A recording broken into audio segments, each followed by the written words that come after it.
ஆண்டவருடைய நாமத்துக்கு மகிமையாகட்டும். தலைப்பு சற்று கஷ்டமான தலைப்பு, அதாவது கேட்கப்படாத ஜெபங்கள். இந்த தலைப்பை வாசித்து நானே கொஞ்சம், அதாவது பல பைபிளை எடுத்து தேடி பார்த்து கொஞ்சம் கஷ்டமான ஒரு சூழ்நிலைகள் காணப்பட்டது. ஆனால் அது தெளிவான ஒரு சூழ்நிலையாய் மாறினது. அது எப்படி அப்படின்னா, கேட்கப்படாத ஜெபம் அப்படின்னு ஒரு தலைப்பு கொடுத்துருக்குறாங்க. அது என்னவா இருக்கும், என்ன கேட்கப்படலை அப்படின்றத கொஞ்சம் ஆராய்ச்சி பண்ணி அப்படி உள்ள பல பைபிளை எடுத்து வச்சுக்கிட்டு, இங்கே தான் நிறைய பைபிளுக்கு பாருங்க, இங்கே தான் அடுக்கி வச்சுக்கிறேன்.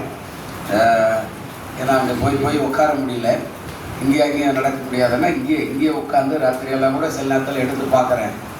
சில சம்பவங்கள் இதில் சொல்லப்படுது. யாக்கோபு நிருபம் 4ஆம் அதிகாரம் 1-3 வசனம் வரையில் இது சொல்லப்படுகிறது. யாக்கோபு நிருபம் 4:1-3 நான் வாசிக்கிறேன். உங்களுக்குள்ளே யுத்தங்களும் சண்டைகளும் தேவனாலே வருகிறது. எதினாலே வருகிறது? உங்கள் அவயங்களில் போர் செய்கிற இச்சைகளினால் அல்லவா? நீங்கள் இச்சித்தோம், உங்களுக்கு கிடைக்கவில்லை. நீங்கள் கொலை செய்தோம், பொறாமை உள்ளவர்களாக இருந்தோம், அடையக்கூடாமல் போகிறீர்கள். நீங்கள் சண்டையும் யுத்தமும் பண்ணியும் நீங்கள் விண்ணப்பம் பண்ணாமல் இருக்கிறதினாலே உங்களுக்கு சித்திக்கிறது இல்லை. நீங்கள் விண்ணப்பம் பண்ணியும் உங்கள் இச்சைகளை நிறைவேற்றும்படி செலவழிக்க வேண்டும் என்று தகாத விதமாய் விண்ணப்பம் பண்ணுகிறபடினால் பெற்றுக்கொள்ளாமல் இருக்கிறீர்கள். இது உண்மையாகவே உன்னிப்பாக கவனிக்கிற ஒரு சம்பவம். அதாவது பதில் கிடைக்காத ஜெபம், கேட்கப்படாத ஜெபம்.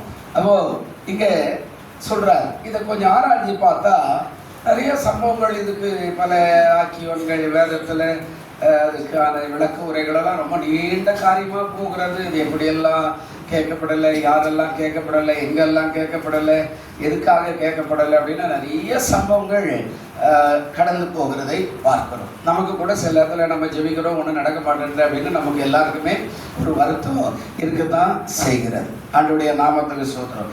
ஒரு 4 காரியத்தை நான் இதிலிருந்து உங்களுக்கு சொல்லிவிடுகிறேன். கர்த்தருடைய நாமத்துக்கு ஸ்தோத்திரம். ஜெபங்கள் கேட்கப்படாத காரணம், அதாவது இதுதான் நம்ம எடுக்கிற தலைப்பு. அவங்க கொடுத்துருக்கிற தலைப்புனா பதில் கிடைக்காத ஜெபங்கள் அப்படின்னு சொல்லி சொல்கிறாங்க. ஆனால் ஏன் ஜெபங்கள் கேட்கப்படலை அப்படின்னா, அது இந்த பைபிள் அந்த பைபிள் அதை வச்சு இதை வச்சு கண்கார்டன்ஸ் அது இதெல்லாம் உருட்டி பரட்டி பார்த்தா ஒரு 4 காரியம் பிரதானமானதாய் இருக்கிறார். இது எல்லாம் நிறையா இருக்குது. அது சொல்லுவாங்களே இல்லையா, விபச்சாரம், வேசித்தனம், இன்னும் பல விதமான காரியங்கள், அதாவது குடி, வெறி, பாவம், இந்த சாராயம், பீடி, சிகரெட்டுன்ற மாதிரி இதெல்லாம் நிறைய சம்பவங்கள் அது கடந்து போகிறது. அவை எல்லாம் நமக்கு வேண்டாம். 4 காரியம்தான் ஜெபங்கள் கேட்கப்படாத காரணம். முதலாவது காரியம், ஒரு மனுஷன் பாவத்தில் இருந்தால் பாவம் தடை செய்கிறதாக வேதம் சொல்லுகிறது. முதல் ஜெபமே ஏன் கேட்கப்படலை அப்படின்னா, முதல் காரணம், பாவத்தில் இருந்தால் பாவம் அது என்ன செய்தால் தடை செய்கிறதாய் இருக்கிறது. பாவம் அதுக்கு வசனம் இருக்கிறது. அதாவது ஏசாயா தீர்க்க தரிசன புஸ்தகம் ஆதாரத்தோட ஒரு 4 காரியத்தை நான் சொல்லிவிடுகிறேன். ஏசாயா தீர்க்க தரிசன புஸ்தகம் 59ஆம் அதிகாரம் 1-2 இந்த வார்த்தை இதில் அதாவது கணக்கிடப்படுகிறதாக சொல்லப்படுகிறது. இதை தியானிக்கும் போது உண்மையாக இது பொருத்தமான ஒரு காரியமாக அது இருந்தது. ஏசாயா 59. இதோ ரட்சிக்க கூடாதபடிக்கு கர்த்தருடைய கை குறுகி போகவும் இல்லை, கேட்க கூடாதபடி அவருடைய செவி என்னவா இல்லை. ஆண்டவரே இந்த வார்த்தையை சொல்றாரு. அல்லேலூயா. ஆண்டவர் என்ன செய்யறாருங்க, ஏன் கேட்கப்படலை, என் கை ஒன்றும் குறுகி போயிருக்கல, நான் ஒன்றும் சாதாரணமான ஆள் இல்லை, எனக்கு வல்லமையெல்லாம் இல்லாமல் இல்லை, பவர் இல்லாமல் இல்லை, ஏதோ நீங்கள் நினைக்கிற மாதிரி நான் ஒன்றுத்துக்கு உதவாத தெய்வம் இல்லை, நான் செத்து காணப்படுற தெய்வம் இல்லை, நான் உயிரோடு இருக்கிற தெய்வம் அப்படின்னு அவரே சொல்கிறார். ரட்சிக்கக்கூடாதபடி என்னுடைய கை குறுகில்ல, கேட்கக்கூடாதபடி என்னுடைய செவி காது கேளாத ஒரு கடவுளாக இல்லை. அவர் ஏன் கேட்கப்படலை? 2வது வசனம் தான் அதுக்கு பதிலாகவே சொல்றாரு, உங்கள் அக்கிரமங்களே உங்களுக்கோ உங்கள் தேவனுக்கோ நடுவாக பிரிவினை உண்டாக்குறது. உங்கள் பாவங்களே அவர் உங்களுக்கு செவி கூடாதபடி அவருடைய முகத்தை அது என்ன செய்தார், உங்களுக்கு மறைக்கிறதாய் இருக்கிறார்.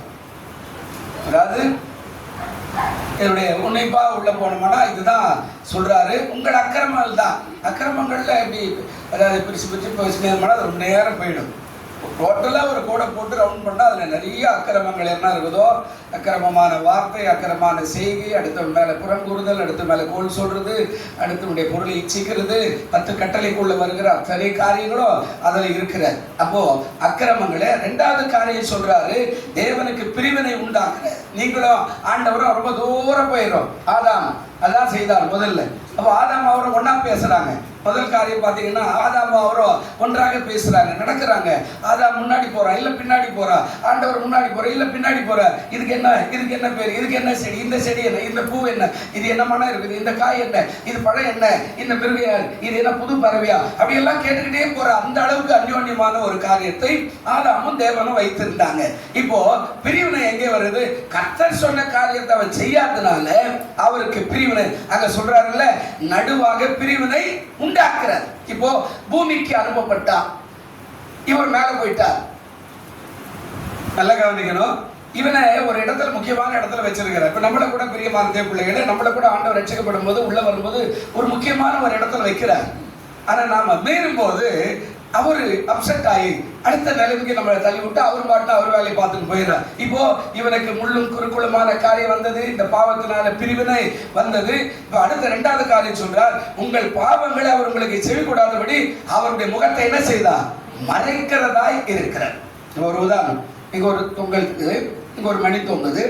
இப்போ போடுறவரு 2 லைட் போட்டு போய்க்கிறார். இப்போ நான் ஒரு லைட்ல தான் பேசுறேன், ஒரு லைட் இந்த சிகப்பு கலர் மணி என்ன மறைச்சுக்கிட்டே தான் இருக்குது. நல்ல கவனிங்க.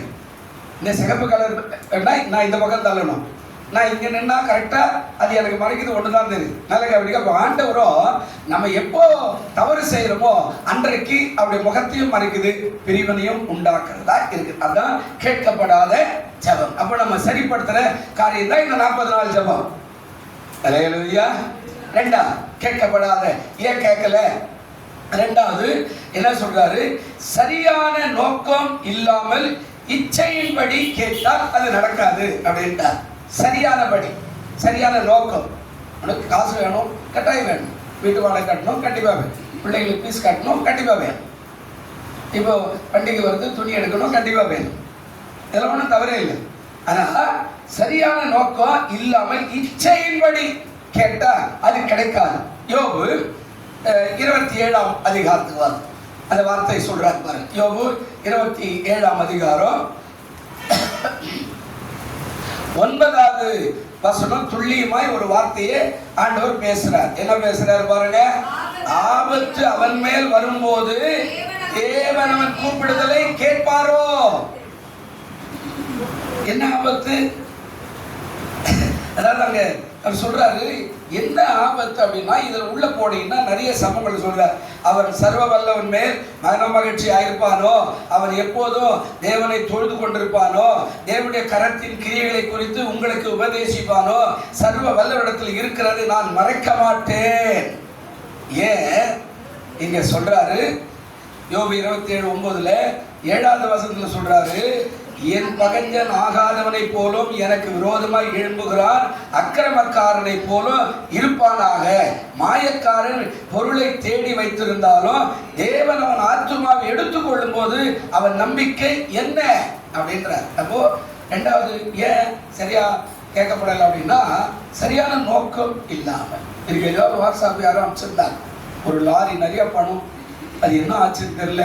நானும் ரொம்ப நேரம் உட்காந்து பார்க்குறேன், சுற்றிக்கிட்டே இருக்குது, அது சரியாக பார்க்கவே இல்லை. ஒரு டம்மானு உடஞ்சி அந்த லாரிக்குள்ளே அந்த பக்கம் அப்படியே கட்டாக கொட்டுது பணம். இப்போ ஒரு மனுஷன்கிட்ட இவ்வளோ பணத்தை வச்சிருந்தா மற்றவங்களுக்கு கேட்க போகும். நல்ல கவனி, எதுக்காவது ஒரு நாளைக்கு மாட்டிக்கிட்டா இல்லை. அப்போது ரெண்டாவது ஏன் ஜெபம் கேட்கப்படலைன்னா, சரியான நோக்கம் இல்லாமல் இச்சையின்படி கேட்டால் அது கட்டாயம் என்ன செய்யாது, கேட்கப்படாத பட்டியலில் போயிடுது. மூணாவது நேரம் ஆயிடுச்சு. மூணாவது பாருங்க. மூணாவது என்னன்னா, தவறானவற்றை கேட்டால் கிடையாது, நமக்கு நன்மை அவர் பார்வை இருக்கிறார். அதாவது தவறானவற்றை கேட்டால் கிடையாது, நமக்கு நன்மை அவர் பார்வையில் தான் இருக்கிறார். நம்முடைய திறமை இதெல்லாம் ஒண்ணுமே கிடையாது. பாருங்க, ஒரு வசனம் வாசிங்க. நீதிமொழிகள் 14:12 வசனத்தை நீங்க கொஞ்சம் பாத்தீங்கன்னா, நீதிமொழிகள் 14:12 அந்த வார்த்தை அழகா பேசுறாரு. என்ன சொல்றார்? மனுஷனுக்கு செம்மையாய் தோன்றுகிற வழி உண்டு, அதின் முடிவோ மரண வழிகள். சில நேரங்கள்ல நிறைய காரியங்கள் எல்லாம் நாம எனக்கு கொஞ்சம் தீர்க்க தரிசனங்கள் மேலே எப்பவுமே ஒரு ஈர்ப்பு வராது. ஏன்னா எனக்கு அது என்னவோ தெரியல, என்ன சொன்னாங்க கூட சரிங்க நான் வசனத்தை பார்த்து சொல்லிக்கிறேன் அப்படின்னு சொல்லிட்டு வந்துடுவேன். ஏன்னா சில பேர் ஏதோ கண்ண மூடி வர்றதெல்லாம் அடிச்சு விட்டு போயிடுவாங்க. அது தப்பு நல்லா சொல்ல மாட்டேன், தீர்க்கதரிசனம் சரியான முறையில் சொல்லணும். எனக்கு ஞாபகம், நான் முதல் முறை ரட்சிக்கப்பட்டு வரும்போது ஒரு பொண்ணு அபிஷேகம் பண்ணி தீர்க்கதரிசி சொல்லுது அப்படின்னாங்க. ரைட்டு, அந்த வயசு 10 வயசு பொண்ணு தீர்க்கதரிசி சொல்லுன்னா, ஒரு 40, 50, 60 வயசு உள்ள ஒரு மனுஷனை வயசுக்கு டேய் உனக்கு கர்த்தர் இப்படி வச்சிருக்கிறார் அப்படின்னா எனக்கு அப்படியே வாரி முடியும். அவருக்கு எவ்வளோ சம்மந்தம், பேத்தி மாறிக்கிற பொண்ணு எப்படி தீர்க்கதரிசனா கூட அவன் இவன் என்று பேசுது அப்படின்னு நான் போய் கேட்ட உடனே, நீ என்ன தப்பா பேசுறியான்னு. கொஞ்ச நாள் ஆனோன்னா அதே பொண்ணு இது சொல்லக்கூடாது இருந்தாலும் சொல்ற தீர்க்க தரிசனத்தை விட்டு யாரோட ஒருத்தரும் ஓடி போயிடுச்சு. எப்பவுமே வசனத்தின் அடிப்படையில் தான் எதையுமே கிடைக்கணும். சும்மா சொல்றவங்கெல்லாம் அப்படியே தீர்க்க தரிசனம் அப்படி இல்லை. இங்க சொல்றாரு, தவறானவற்றை கேட்டால் கிடைக்காது. தவறான கேட்கக்கூடாது. எது நியாயம் ஆண்டவர் பார்வையில் நமக்கு எது பிரயோஜனம் அதை கேட்கணும். அது கண்டிப்பா கிடைக்கும். அது கேட்கல அப்படின்னா கிடைக்கிறது ரொம்ப ரொம்ப கஷ்டம். ஆமா, அது ரொம்ப ரொம்ப கஷ்டம். அது மூணாவதாக நமக்கு நன்மையா தெரியுது, ஆனா அவர் பார்வையில் அது எப்படியா இருக்குன்னா தீமை. அந்த வசனம் அப்படித்தானே பேசுது. என்ன சொல்றார்? மனுஷனுக்கு செம்மையாய் தோன்றுகிற வழி உண்டு, அதை முடிவா மரண. ஆதாமுக்கு செம்மையாய் தோன்றுச்சு, ஏவாளுக்கு செம்மையா தோன்றுச்சு. சாப்பிட்டா தேவர்களை போல ஆகிடுவோமாமே. ஆண்டவர்கிட்ட கேட்கல, கடற்கடல் பச்சாங்க, 2 பேர் சாப்பிட்டாங்க, நிர்வாணம் ஓடி ஓடிட்டாங்க. இப்ப கேட்கிறார், யார் உனக்கு சொன்னது? இப்போ அவனால பதில் சொல்ல முடியல, சாக்கு போடுறான். இப்போ இவன் மனைவி மேல வர, மனைவி பாம்பு மேல போடுறா. பாம்பு சொல்லுது, நாம எல்லாம் சொல்லவே இல்லையே, நீங்க சாப்பிட்டா தேவர்களை போல மாறலாம்னு தான் சொன்ன. தேவன் அதை ஏற்க மாட்டார். அப்போ கேட்கப்படாத ஜெபம், முதல் பாவத்தில் இருந்தா அவனுடைய ஜெபம் கட்டாயம் கேட்கறதுக்கு வாய்ப்பே இல்லை. 2வது சரியான நோக்கமும் திட்டமும் இல்லாமல் இச்சையின்படி கேட்டால் அதுவும் கிடைக்கிறதுக்கு வாய்ப்பு இல்லை. 3வது தவறானவற்றை கேட்டால் நம்ம பார்வையில் அது ஈஸியாக தான் தெரியும். நம்ம பார்வை அது போனாரு, ஜெபம் பண்ணிக்கிட்டு போறாரு, ஐயா வாங்க என் கூடவே அப்படின்னா ரைட் போயிட்டே இருக்கிறோம். சொன்னார், ஒரு காரை பார்த்தாரு, நல்ல அருமையான காரு, ஜெபம் பண்றாருன்னு. கர்த்தாவே இந்த காரை என் வீட்டுக்கு அனுப்பும். நல்ல ஜெபமா? நான் முன்னாடி கேட்டேன், இதெல்லாம் 10 கட்டையில் வந்து இச்சையா இருப்பாயாக. நீங்க என்ன தீர்க்கதரிசனத்தை நம்பவே? கர்த்தர் சொல்றாரு, இதெல்லாம் என்னால் நம்ப முடியாது அப்படின்னு. அதோட அன்றைக்கு அவரோட ஃப்ரெண்ட்ஷிப் கட் ஆயிடுச்சு. பாருங்க, கர்த்தர் சித்தை இல்லாம எதுவுமே வராது. நான் எனக்கு கார் வேண்டாம், கட்டாயம் வரும். நான் இவ்வளவு தான் சின்ன சாவி வச்சுக்கிட்டு கார் வாங்கி என்ன பண்ண போறேன்? எனக்கு மனைவி கிடையாது, பிள்ளை கிடையாது, ஒரு நான் வாங்கிக்கிறேன். ஆனால் நான் வாங்கி என்ன பண்ண போறேன்? எனக்கு விடுறதுக்கே இடம் கிடையாது. சரியான தேவைன்னா கண்டிப்பா ஆண்டவர் தருவார். அல்லேலூயா. 4 முடிச்சது. ஐவஸ் டைம் ஒரு 2 நிமிஷம் எக்ஸ்ட்ரா போயிடும், அதை அட்ஜஸ்ட் பண்ணிக்க. பாருங்க, 4வது என்னன்னா, பெருமை பாராட்ட நேரலாம், சரியான நேரத்தில் தருவார் என்பதை மறந்து போகலாம். அதாவது என்ன அப்படின்னா, பெருமை, நான் கேட்டா கர்த்தர் கொடுக்குறாரியா அப்படின்ற ஒரு பெருமை பாராட்டுகிற அது ஒரு சூழ்நிலைக்கு வரலாம். இல்லைன்னா சரியான நேரத்தில் தருவார் என்பதை அறிந்து கொள்ளலாம். இந்த 2 காரியம் தான் அது சொல்றார். யோவான் 7:6 வசனம் முடிச்சிருந்து பார்க்கலாம். யோவான் 7ஆம் அதிகாரம் 6வது வசனம் ஒரு அருமையான வார்த்தை பேசுறாரு. சீக்கிரம். இயேசு அவர்களை நோக்கி, என்னுடைய வேலை இன்னும் என்ன செய்யலைங்க? வரவில்லை. உங்கள் வேலையோ எப்பொழுதும் ஆயத்தமா இருக்கிற. என் வேலை இன்னும் என்ன செய்யல? வரல. என் வேலை வாய்ப்பே வரலப்பா. என்னுடைய வேலை வந்தா நான் ரெடி ஆகிடுவேன். மரியாதை கேட்கறாங்க, அவர்களுக்கு திராட்சை ரசம் இல்லை, நீ போ மரியாதை, என் வேலை வரல, வரும்போது நான் வரேன். அப்ப வீட்டுக்காரர் வந்து சொல்றான், இல்ல அப்படின்னா உடனே எழுந்து போனாரு, தண்ணி ஊற்றி சொன்னார், தண்ணி மொண்டு கொடுக்க சொன்னார், கொடுத்து வந்து சாப்பிட்டுவேன், எல்லாம் சொல்லிட்டான். இது மாதிரி பெஸ்ட் ரசத்தை நான் பார்க்கவே இல்லை. அந்த வேலை நமக்கு தேவைன்னா வரும், கண்டிப்பா வரும். அது எப்போ வரும்? எனக்கும் தெரியாது, உங்களுக்கும் தெரியாது. ஆனால் அவருக்கு மட்டும்தான் தெரியும் என் வேலை இன்னும் வரல. கேட்கப்படாத ஜபத்தில் ஒன்று, பாவத்தில் இருந்தால் கட்டாயம் கிடைக்காது, இச்சிக்க கூடாது. ரெண்டாவது, சரியான நோக்கம் இல்லாமல் ஏதாவது கேட்டாலும் கிடைக்காது. மூணாவது, தவறானவற்றை கேட்டால் அது நம்ம பார்வையில் நல்லா இருக்கும், தேவனுடைய பார்வை கர்த்தர் கொடுக்கலப்பா அப்படின்மா. நாலாவது, பெருமை பாராட்ட நேரம். அதாங்க சொல்றான், என் வேலை வரல, ஒரு இந்த அம்மா போய் நான் சொல்லிட்டேன் உனக்கு திராட்சை ரசம் இருக்கும் அப்படின்னு அந்த அம்மா சொல்லியிருந்தாங்கன்னா ஒரு பெருமை பாராட்டுற மாதிரி ஆயிடும். அவங்க சொல்லிட்டாங்க, அவர் என்ன சொல்றாரு அதுபடி செய்யுங்க போங்க, அவ்வளவுதான். பெரியமானவர்களே, கேட்கப்படாத ஜெபம் இது தியானிச்சா இது மணிக்கணக்காக போயினே இருக்குது. எங்கே தான் முடியுது, எங்கே ஆரம்பிக்குது எனக்கும் கூட புரியல. ரொம்ப நேரம் உட்காந்து எடுத்தேன். நான் 4 காரியம் நமக்கு போதுன்றதுனால சொல்றேன். கர்த்தர் உங்களை ஆசீர்வதிப்பார். கண்களை மூடுவோம். நல்ல பிதாவே, இந்த மாலை பொழுதுக்காய் நன்றி. இந்த செய்தியை பார்த்து கொண்டிருக்கிற கேட்டுக்கொண்டிருக்கிற எல்லாருக்காய் நன்றி செலுத்துகிறேன். கர்த்தர் தாமே கிருபை செய்யும். இயேசு கிறிஸ்துவின் நாமத்திலே வேண்டிக் கொள்கிறோம் நல்ல பிதாவே. ஆமென். ஆமென்.